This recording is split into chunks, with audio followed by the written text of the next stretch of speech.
want to read with you, please, from Paul's first letter to the Thessalonians. We're studying it back at home. In fact, we just finished it last week in Caerphilly, so it's fresh in my mind. And I want to read from the final chapter, 1 Thessalonians chapter 5, and we're going to read from verse 12 to verse 22. And we beseech you, brethren, to know them which labour among you, and are over you in the Lord, and admonish you, and to esteem them very highly in love for their works' sake, and be at peace among yourselves. Now we exhort you, brethren, warn them that are unruly, comfort the feeble-minded, support the weak, be patient toward all men. See that none render evil for evil unto any man, but ever follow that which is good, both among yourselves and to all men. Rejoice evermore. Pray without ceasing. In everything give thanks, for this is the will of God in Christ concerning you. Quench not the spirit. Despise not prophesyings. Prove all things. Hold fast that which is good. Abstain from all appearance of evil. Paul had to leave Thessalonica sooner than what he wanted. How long he stayed there, we don't know. But one thing is sure, he stayed there longer than 3 Sabbath days. He stayed there long enough to preach the gospel, to see a great multitude of Greeks converted. Some of the aristocracy of the town, they were saved. An assembly was formed, and Paul taught them. He even taught them about the day of the Lord. So Paul wasn't there just for 3 weeks. In addition to that, while he was there, he received a gift on 2 separate occasions from the assembly at Philippi. But however long he was there, it wasn't as long as he wanted it to be. And due to persecution that was being kicked up by the Jews, Paul had to flee. He went to Berea, and eventually from Berea to Corinth.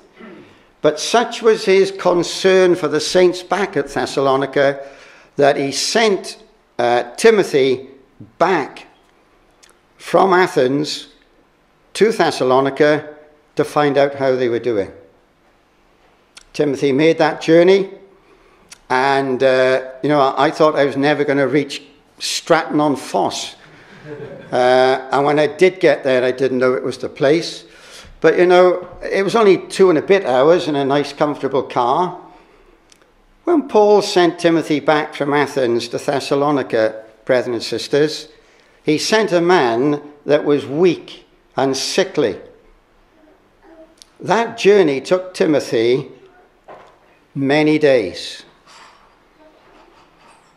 Timothy eventually caught up with Paul at Corinth, and he gives to Paul a report of the saints there back in Thessalonica, and Paul is delighted, and he writes this letter in response to the report that he had from Timothy concerning the assembly. Now, he had 3 main reasons for writing. Number 1, he wanted to assure them that though he had left them, he loved them. In fact, Paul viewed his having to leave them as a bereavement. Such was his passion for the saints at Thessalonica. Secondly, he wrote to encourage them, and he is exhorting them to holy living. Now, he'll deal with that in the first part of chapter 4 and the second part of chapter 5. And then the third reason for writing to them, he wanted to correct some matters over which they were either ignorant or they were wrong. These relate to matters concerning the future, And Paul deals with that in the second half of chapter 4 and the first part of chapter 5. Now that's the background to the letter. In respect to the verses that we've read, I want to divide them into 3. I want to think with you, first of all, of the shepherds and the assembly. I use the word shepherds only for alliteration purposes. Could have called them overseers, could have called them elders. But the shepherds and the assembly, that covers verses 12 to 14. And then in verses 15 to 18, we have the saints and their responsibilities. And then from 19 to 22, we have spiritual discernment. The shepherds and the assembly, 12 to 14. The saints and their responsibilities, 15 to 18. And then spiritual discernment, 19 to 22. The cause of weakness amongst God's people today cannot be put down to a single factor. The reason why things are as they are today, and I'm speaking generally, the reason why they are as they are, brothers and sisters, is multifaceted. You couldn't put your finger on one thing and say, that's it. There are multiple causes. But I want to tell you this. If we were all living in accordance with the verses that I've just read, many of the problems that we've got would not exist. Now, I want to assure you that it's an awful lot easier to speak on these things than it is to carry them out. But in my study back at home over this past week, I have felt something of the keen edge of the Word of God in relation to my own life. So I'm not standing here tonight claiming that I've arrived. No, brethren and sisters, am I saying these things only to you. I'm conscious that these things apply very much to me. I want to think with you verses 12 to 14. I won't bother to have a drink.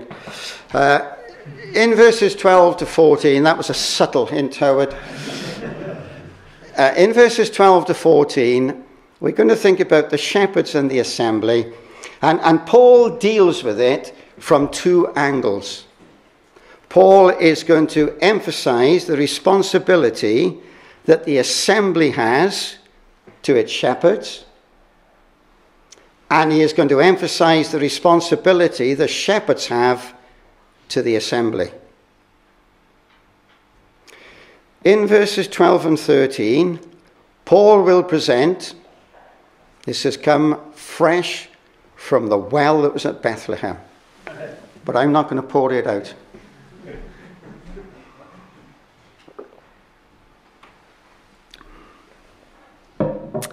Almost as nice as Dŵr Cymru. Anyway, in verses 12 and 13, Paul will point out what is the responsibility of the assembly to its shepherds. And then in verse 12 and verse 14, he's going to point out what are the responsibility of the shepherds to the assembly. Let's think first of all of the responsibility in verses 12 and 13 of the assembly to the shepherds. And Paul flags up 2 things. In terms of the attitude of the saints to the elders, Paul says, I want you, number 1, to know them. And number 2, I want you to esteem them very highly in love. And then he gives a reason. These 2 exhortations to the saints is given on the basis of what the elders do. Now let's think about those things for a moment. I want to ask a question.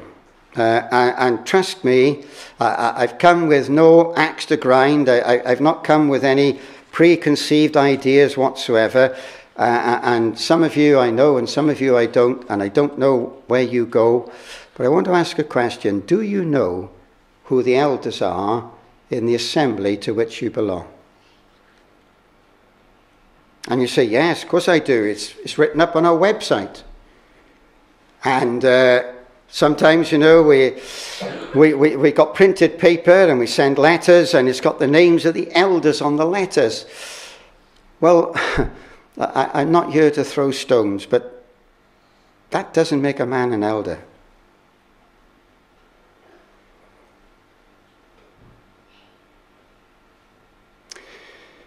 Brothers and sisters, the work of an elder is unenviable.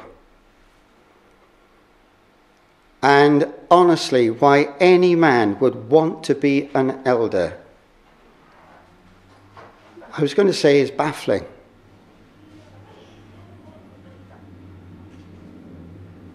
You'll see why as we move through these verses. The word there, to know, Paul says to know. It means to perceive, to discern. So how do I know who the elders are? Well, Paul will tell me. He'll tell me these are the men who work hard to ensure the spiritual well-being of the assembly. We're going to think about that. He refers to them labouring. They work hard. Secondly, these are the men who stand before the saints in order to guide them.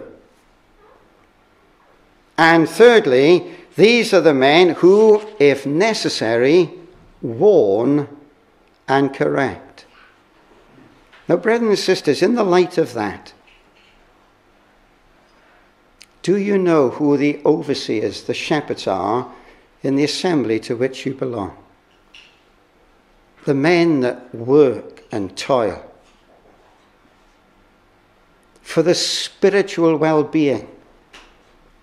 They may not be so concerned about the colour scheme of the hall, but these are the men who have a conscious effort to ensure, they make the conscious effort to ensure the spiritual well-being of the flock over which the Holy Spirit has made them overseers.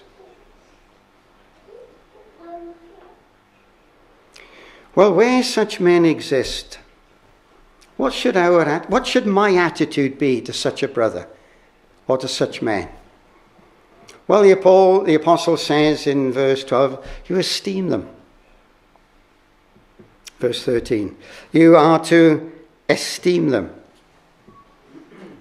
You're to honour them. But he says, you're actually to esteem them highly. Do we do that? Do we? No, says Paul, I actually want you to esteem them very highly.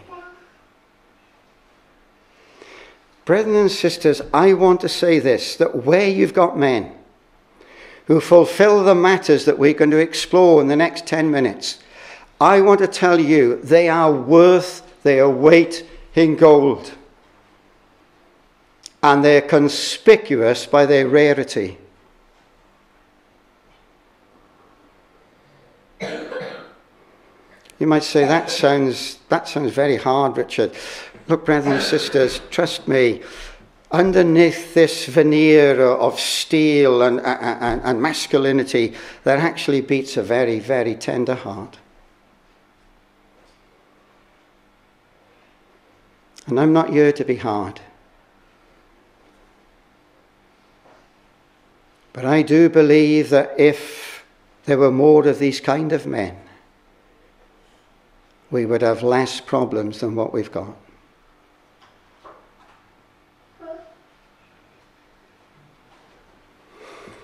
And so can I ask you, is this your attitude towards those who are overseers, who are labouring, warning, leading? I want to say this, that if you have truly experienced the help and work of such men. If you've experienced it, I want to tell you, you will, without question, esteem them very highly in love. We might all think that we can do a better job, and maybe in some instances that might be true. But I'm talking now this evening of the ideal, that where you have these kind of men, brethren and sisters, we should value them, we should honor them, we should prize them very highly. And do so out of a heart that truly loves them. Well, if that's the responsibility of the assembly, what's the responsibility of these men? Well, the Apostle Paul, in verses 12 and 14, presents 7 things that should characterize these men. He brings 3 in verse 12 and 4 in verse 14. What are the 3 in verse 12? Well, Paul speaks about their work, their wisdom, and their warning. He speaks about their work. He said they labor among you. He speaks about their wisdom. He says they are over you and lead you. And as for their warning, he says they admonish you. Now let's go back through those 3 things. They work.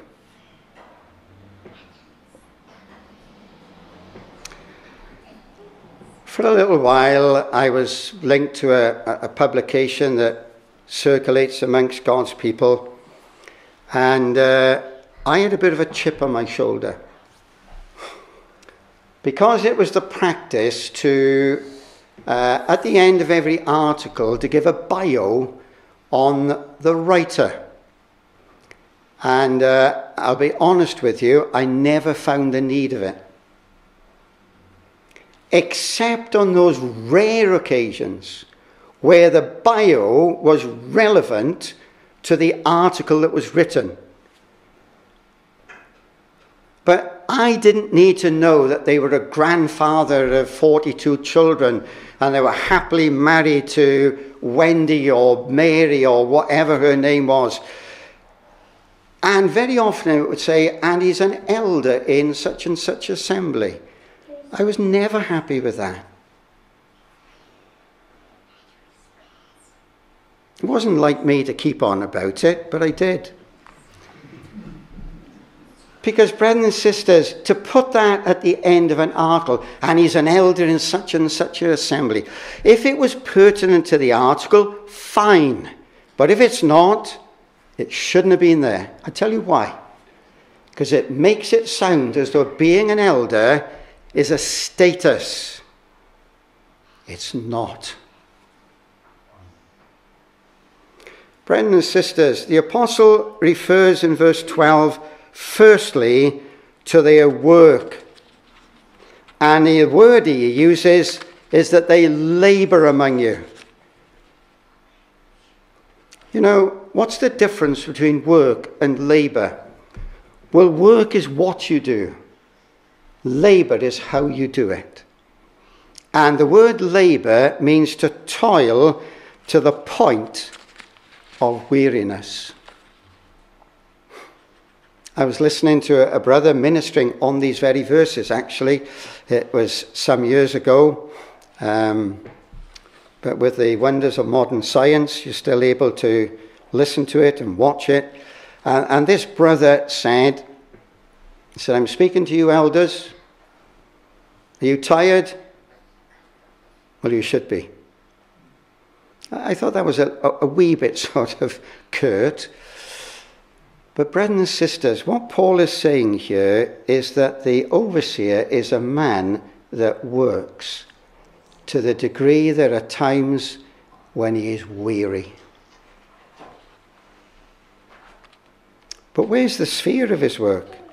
Well, Paul says, The elders, or know them which labour among you. An overseer isn't a man that's flying all over the country and never in his own meeting. You can't be an overseer by proxy. You can't be an overseer in absentia. The Apostle Paul says that they labour among you. And Peter says exactly the same thing. He says in chapter 5 of his first letter, the elders which are among you. No, I'm not saying that an overseer can't have a little holiday or can't go speaking somewhere else. You understand, I can't qualify everything. But the point I'm making is this, that the central, primary role of the elder is his own assembly. They are among the flock. Do you know, brothers and sisters, how many men are willing to toil for the sake of the assembly out of a shepherd heart because they love the saints? But then it speaks about their wisdom. They're over you. They're not over you in the sense of lording it over you. But these are men that are taking the lead. They go before. They stand in front of. Brethren and sisters, assemblies need men that can guide and lead. If you don't, what happens? Well, you're back to the days before the judges, when every man did that which is right in his own eyes. And I do want to say this. Some rule, however poor, some rule is better than no rule. And if the situation prevails where the meeting you're at don't have men that fully match up to what Paul teaches here and in 1 Timothy 3 and in Titus chapter 1, what should you do? Well, I tell you what you shouldn't do. You have a brethren's meeting. And all the brethren meet and all the brethren discuss. It's not the way to do it, brethren and sisters. Absolutely not. So you look for those who come nearest. Those who are seeking to do, albeit with conscious weakness. But these men, they lead. They stand before. I'm going to tell you something. An assembly collectively, now listen for a moment to what I'm saying, an assembly collectively will never rise above the level of its overseers. Individual people in the assembly can be more spiritual. Individual people in the assembly can be wiser. But collectively, an assembly never rises above the level of its overseers. You say, well, prove it. We'll go back to the Old Testament. When Israel didn't have a judge, it went awry. But when Israel had a man at the helm, a judge, a deliverer that God raised up, he brought the people back to God. When Israel had a bad king, they went away from God. When Israel had a good king, well, Israel didn't have any good kings, but when Judah had a good king, it brought the people back to God. Brethren and sisters, collectively, we don't rise above the level of our leadership.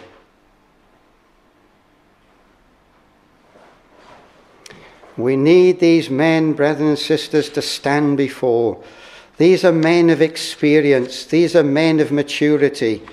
These are men who have the ability to lead and guide. They don't always get it right. They don't.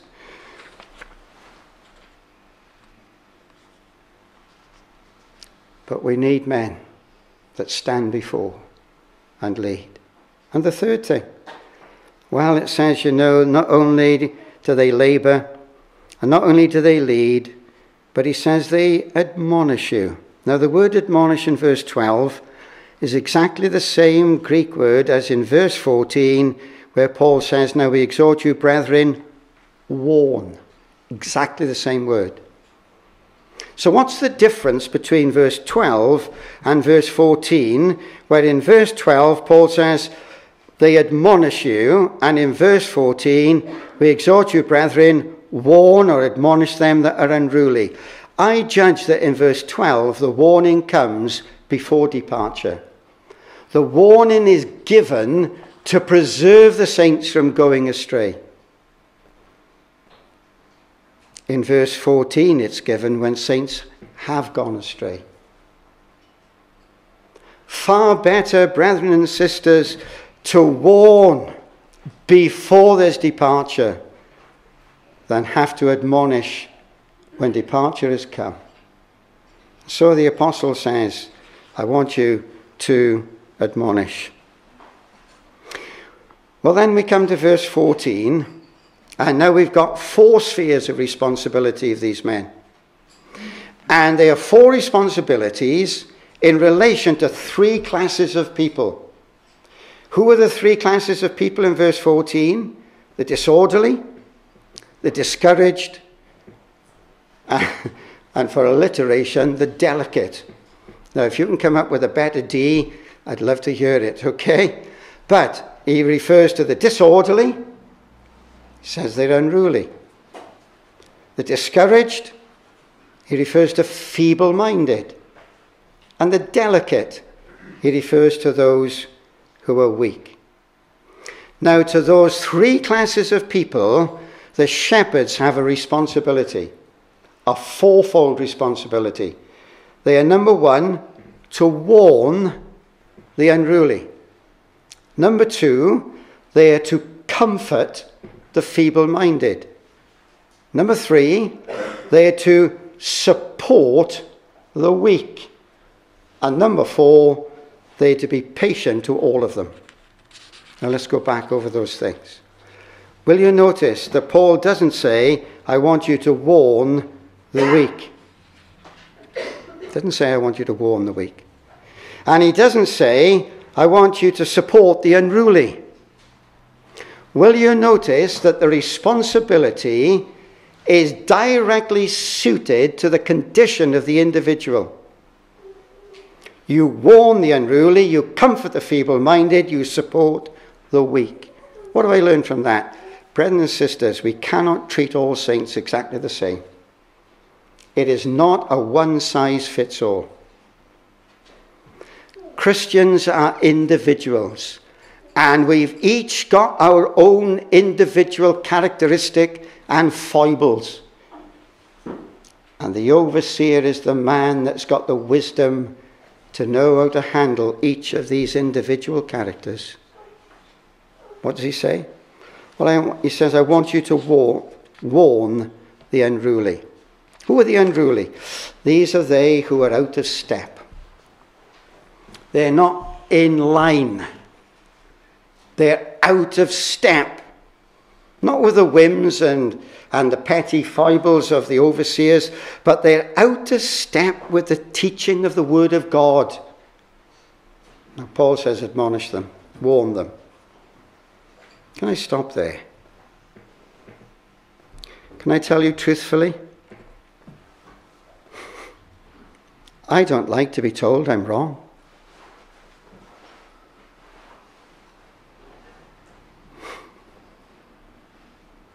When I was in Colford, I don't know how many years ago, but I'll mention his name because he's a brother I loved and a brother I respected. When I was in Colford one night, I spoke on the Lord's Supper. And I remember the headings I had now. It wasn't any way, it wasn't any one, it wasn't any how, and there was another any something. And I looked around the room that night and I thought, if there's if there's only one person in this room tonight who is going to absolutely agree with everything I say, it'll be Michael Brown. How wrong. Michael was ready for me at the back.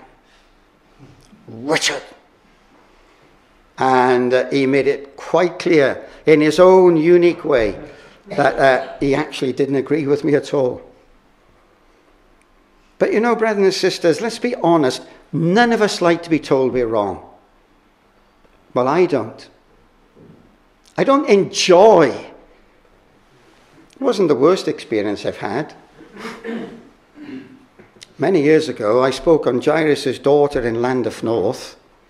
And some of you will remember Alan Osborne, again, a dear friend of ours and of the family. And after the meeting, I walked to the back of the hall, and Alan was a bit more direct than Michael Brown. He said to me, Richard, that was dreadful. So, but we don't like to be told, do we? And brethren and sisters, today, in this snowflake society, we are very touchy. We really are. We are petty beyond. And you touch me, you touch my family. That's not the way it should be. Now, obviously, if somebody comes up to you with all guns blazing, perhaps they need to modify their approach. But nevertheless, brethren and sisters, there are times when warnings need to be given. How do we react to that? Do we still esteem them very highly, in love, for their work's sake? It's not easy, is it? But that's what we should do. But then Paul says, comfort the feeble-minded. The feeble-minded here are those people who are faint-hearted. They're down, their spirits are low. Have you never been there? Have you never been at a point, brothers and sisters, have you never been at a point where you felt like packing it in? Have you never reached a point where you really are low? Well, Paul says to the overseers, you know, you've got to comfort these folk. Will you notice the adaptability of these men, these overseers? Oh, they can warn. But you know, they're also able to comfort. What a wonderful balance. My father was very good at warning people. Boy. But you know, an overseer is a man who is tender-hearted. He's able to comfort. But then he's able also to support the weak. I would judge that these are not physically weak, but spiritually weak. These are people, you know, who perhaps, I'm thinking of Romans 14, and they got scruples that they want to impose upon others. You know, the Jews, they might have been converted, and yet they still hung on to some of their Jewish dietary laws. Whereas the Gentiles, they didn't have such hang-ups, and they felt free to indulge in black pudding and all the rest of it. And it brought tensions in the assembly at Rome. The overseer is the man that knows how to hold close to those who are perhaps not in the full enjoyment of the gamut of Christian liberty.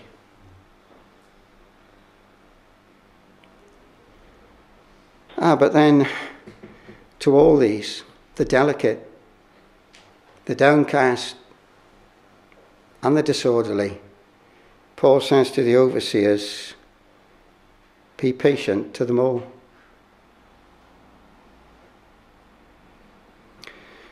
An overseer is not a man who wants everything done yesterday.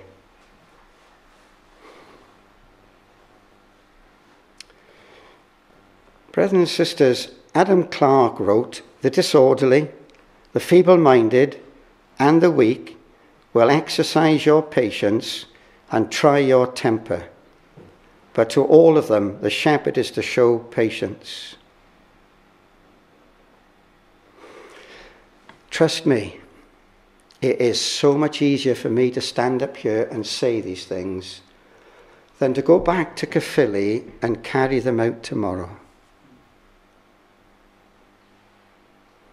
In fact, isn't it true, brethren and sisters? I was saying this to Eric Parmenter a week or two back. Some of the most challenging verses in the Bible are not the profound theological issues.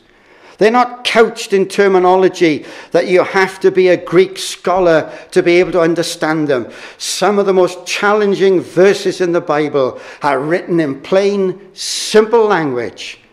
Rejoice evermore.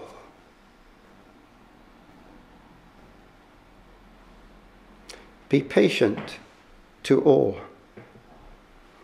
But what's the purpose of all of this? Well, says the apostle, be at peace among yourselves. End of verse 13.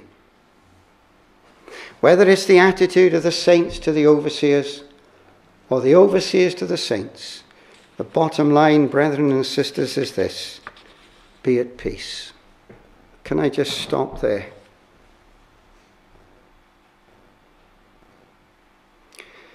How many assemblies that once were strong have been reduced to abject weakness, not because they disagreed as to whether the first beast of Revelation 13 was the man of sin or was it the second beast. Not whether, New Jerusalem is actually a place or a metaphor for the church. I know of very few assemblies that have been sundered on those bases. But how many assemblies have been neutered because saints cannot live in peace? Brothers and sisters, these are serious things.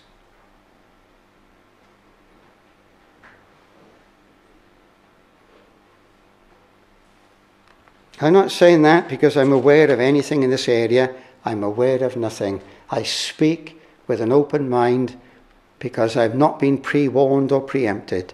But brethren and sisters, one of the most priceless commodities in an assembly is unity. Can I tell you something? It can take decades to build up and be shattered in 5 minutes.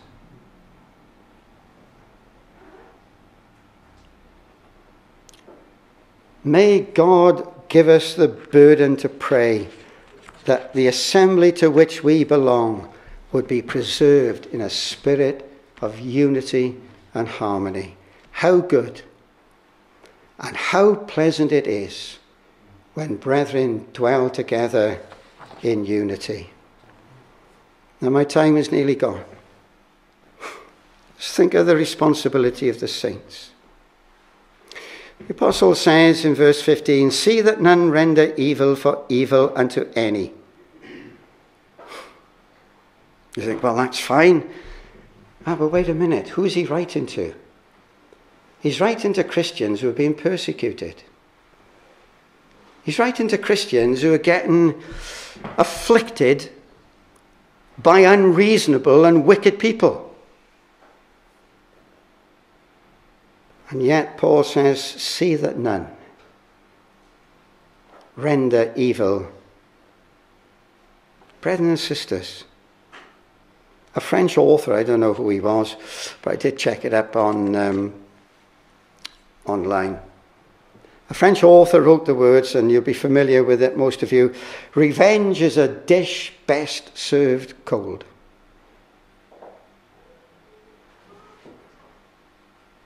How many saints harbour a grudge and they keep it warm and they hold on to it for months or years and they wait for their chance to get it and get their own back. Brothers and sisters, this is how the world operates. This is not how we should operate. The Apostle Paul says, see that none render evil for evil.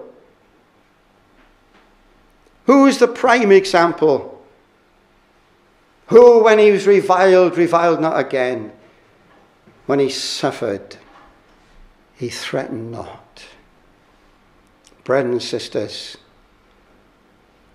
so easy to talk about, so difficult to carry out.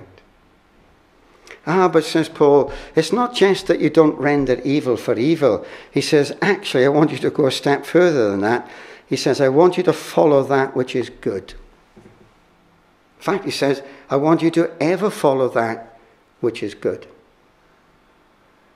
So not only do we not render evil for evil, that's a negative, but positively, we ever follow that which is good and wholesome and beneficial.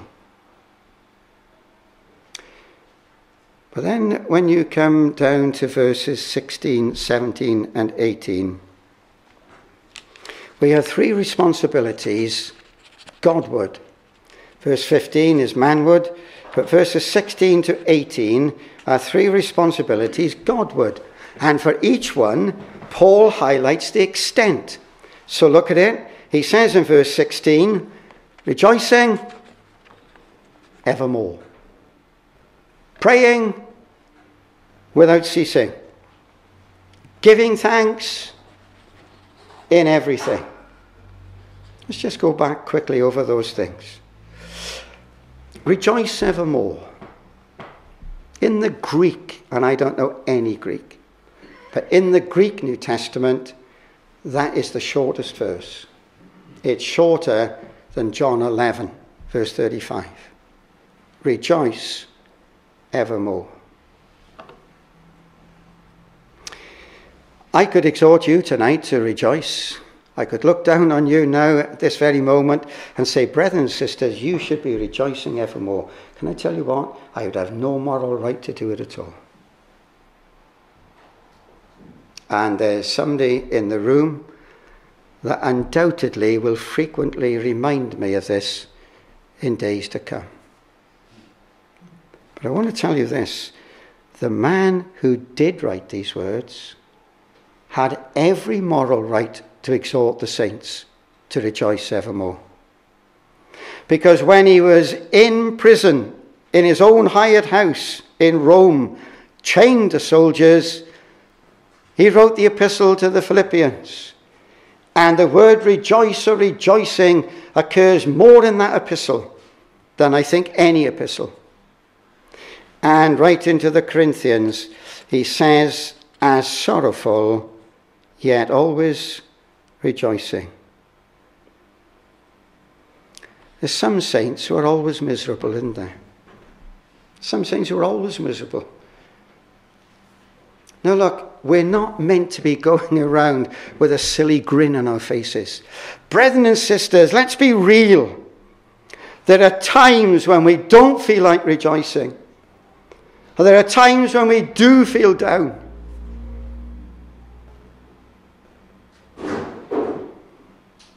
But a characteristic feature of a Christian ought to be that they're a person who rejoices.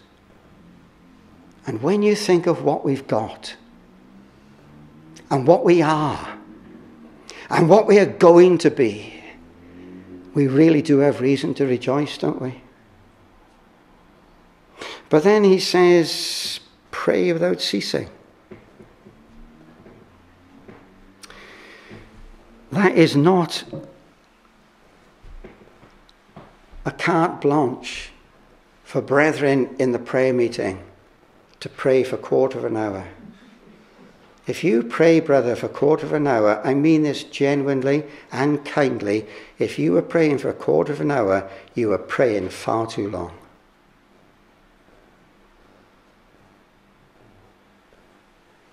What Paul is saying here is you need to be in a committed state to praying. It's not the duration of your prayer. It's an attitude of prayer. Can I ask, and please, I don't want to know the answer. It's not my business. But can I ask very, very kindly and tenderly, do you pray? When I look back over my life, brethren and sisters, prayer has been something that should have been far more an essential feature of my life than what it was. I say something else.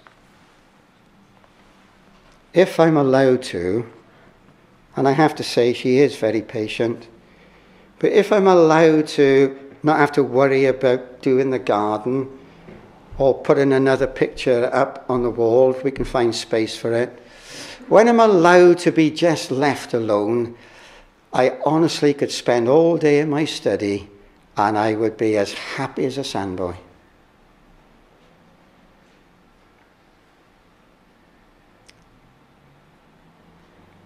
But ask me to pray for half an hour.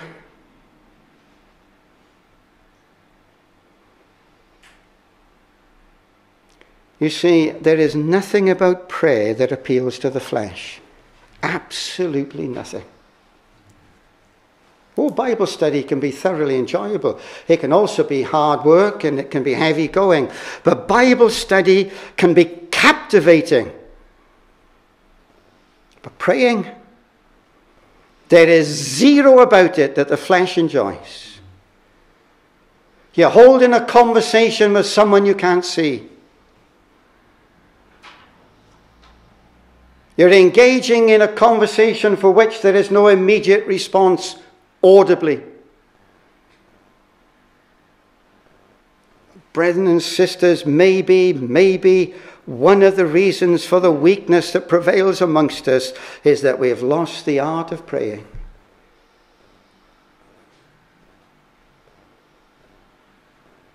You say, well, I'm only a young Christian. I can't pray. I can't pray like you older people.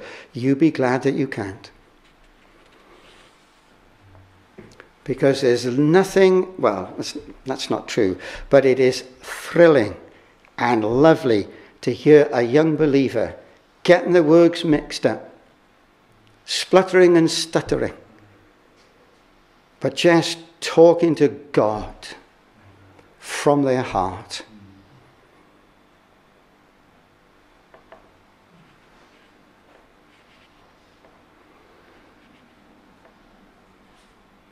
My son, my oldest son, could bore me to death for about 3 hours solid, telling me about the ins and outs of the building industry.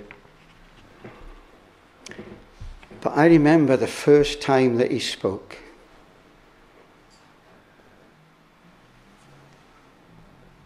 What a thrill to hear your child speak for the first time. Thankfully, he said, "Ma'am, not Dad." But how lovely to hear your child speak. Brethren and sisters, as children of God, God wants to hear us. And when we pray, he wants you to be you and not someone else. Pray without ceasing, in everything.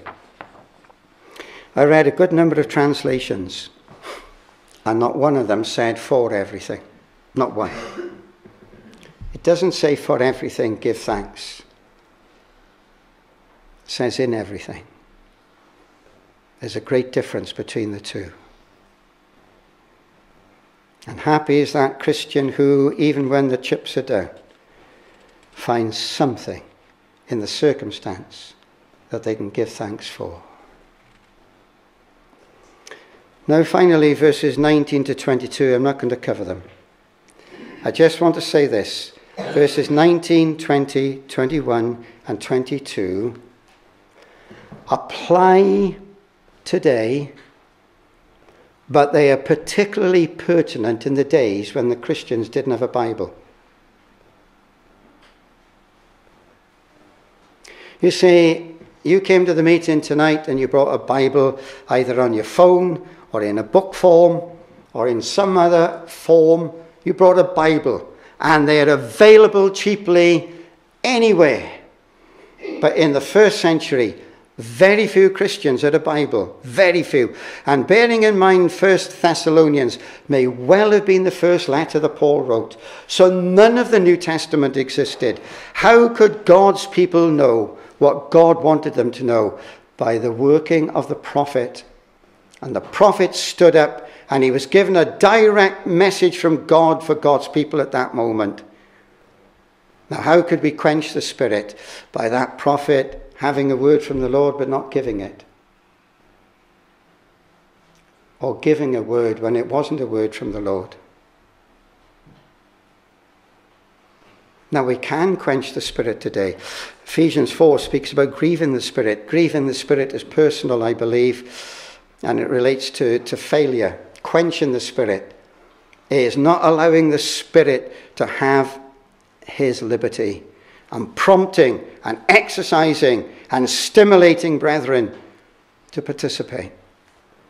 But then he says, not only quench not the Spirit, despise not prophesying. Paul was writing from Corinth. Corinth was a church, that really went in for tongues and signs and the miraculous and the spectacular. Maybe not so keen on Bible teaching.